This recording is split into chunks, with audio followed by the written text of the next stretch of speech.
I'm Brandon, man, and I'm chatting with Stacks. San Antonio is the baddest chapter in the nation.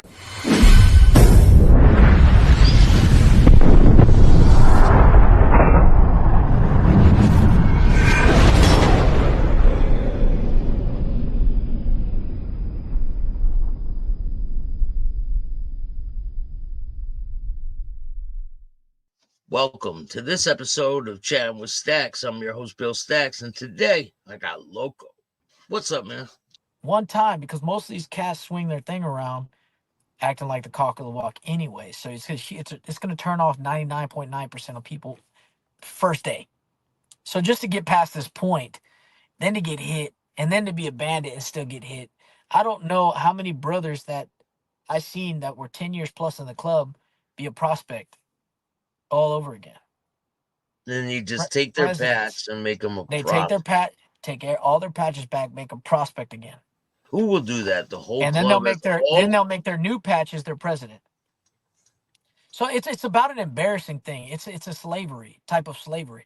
It's constant embarrassment. It's constant uh disrespect. It's degrading, man, and it makes you feel like, well, how do you keep a slave a slave? You know, it's like if this gorilla knew, right, that he could get out of this enclosement, like you put him in this barbed wire fence, and all he sees is this fence. He doesn't realize he can get out because I'm gonna prod him. I'm gonna every time he does something wrong, I'm gonna slap his hand. Whatever the zookeepers do to keep them things thinking that they can't get out, whatever they're in. That's the same kind of concept with these clubs. Yeah. We're gonna do this. You're threatened. You're this. You're that. You're this. You're that. And then on top of that, you have people that have done dirt. People know too much. People this. You gotta hold this over their head. They've maybe done stuff they don't want their wife to find out. They've this and that. Whether it's bribery or it's all around just disrespectful. And it's not a brotherhood. I know that there's elements to this lifestyle that can seem brotherly, but at the end of the day, it really isn't what it's shown to be. I don't care what 1% club you're in. And I talk to Vagos, I talk to Hells Angels, I talk to Outlaws, I talk to HAs, I talk to everybody now, And a lot of the guys that are still in the clubs say the same things are happening where they're at. And they have not left yet. Imagine that. Knowing everything I'm telling you, saying, hey, bro, I understand. This is what I've been through too, and relating to that and still being stuck in a mindset to where you can't leave. Like you're trapped. Like you That's were in the club when you did your first interview, right? I was 30 days out the club. So you were fresh, 30 fresh a out the month and a club. half. Yeah, something like that. When you're prospecting, are there other signs that things aren't going to be what they're cracked up to be? Like, The whole time you go, are they yeah. being disrespectful to you while you're prospecting too? Yeah, bro. Yeah. Yeah.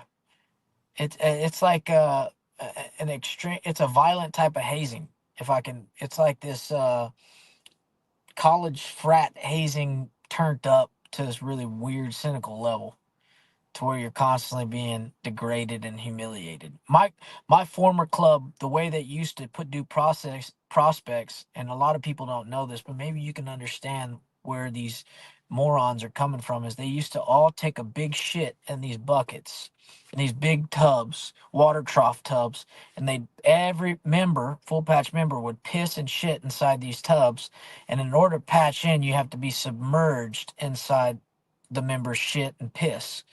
And that's what people say, legacy. Oh, you're ruining the legacy, you're trying to defame the legacy. I mean, let's talk about what legacy we're talking about here. You submerged your own family and your friends supposedly in piss and shit so that you can earn the patch that'll never jump off its back to help you in a fight. I've never seen that fat Mexican help me at all. It didn't jump. Man, this got a sword and a gun back there, and it didn't do shit for me. Excuse my French, but this is where we're at. Because I've dealt with a lot of ignorant people over the last few months when it comes to Sosa's interview and everything else. They want to be bad and they want to be this. 90% of the people that are probably going to comment that were my brothers at one point, they're not about none of that business. None of it. Their only claim to fame is what they're about to do in these comments. Their only claim to fame is the TikTok accounts and Instagram accounts when they're like, always riding, never hiding. You were never riding. You would never bought that business, bro. You I would think never bought that business. it's a reputation thing. Of You what? know, Who it's cares now? perspective. It's perspective on what other people think it is, Yeah, but you know the truth. You yeah. know, Me and them. Me and them know the truth.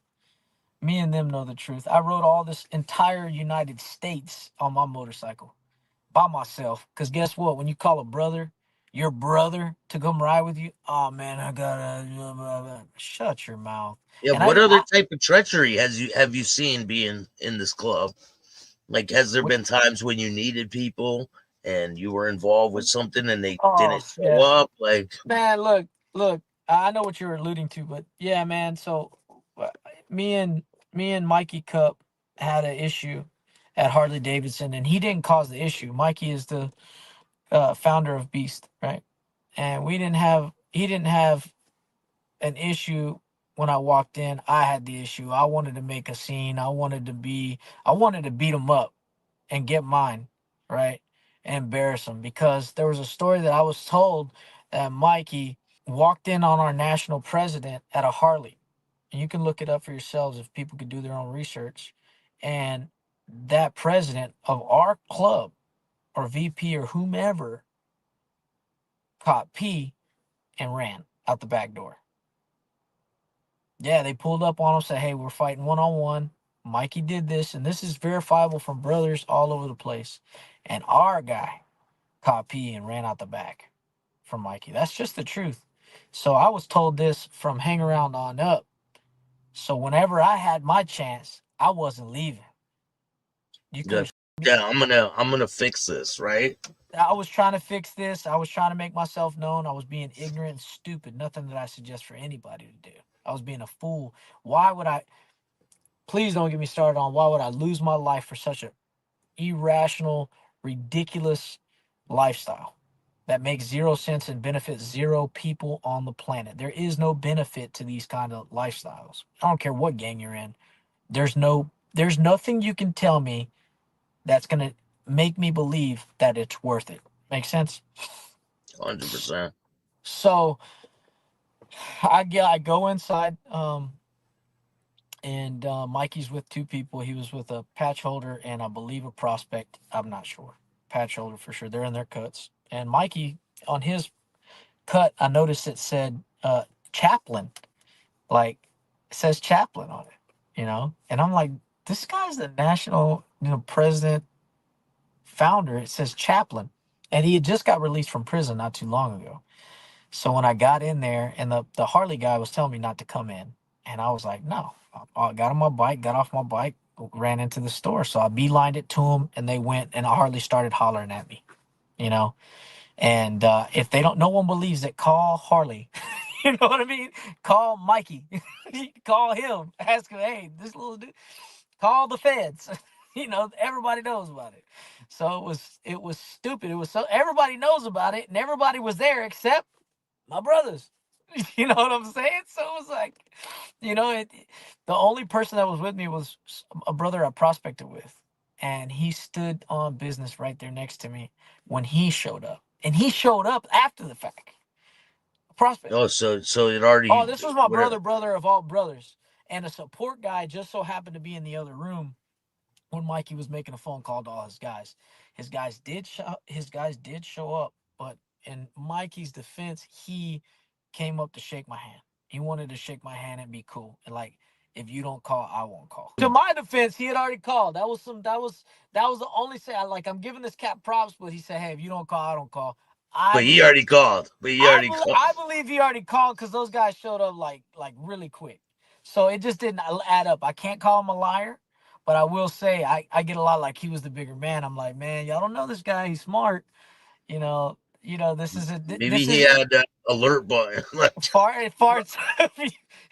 Fights aren't fair in the in the underworld. You don't just no. and you don't give yourself up like that. But I had made my phone call, but I'm pacing back and forth. People are coming in.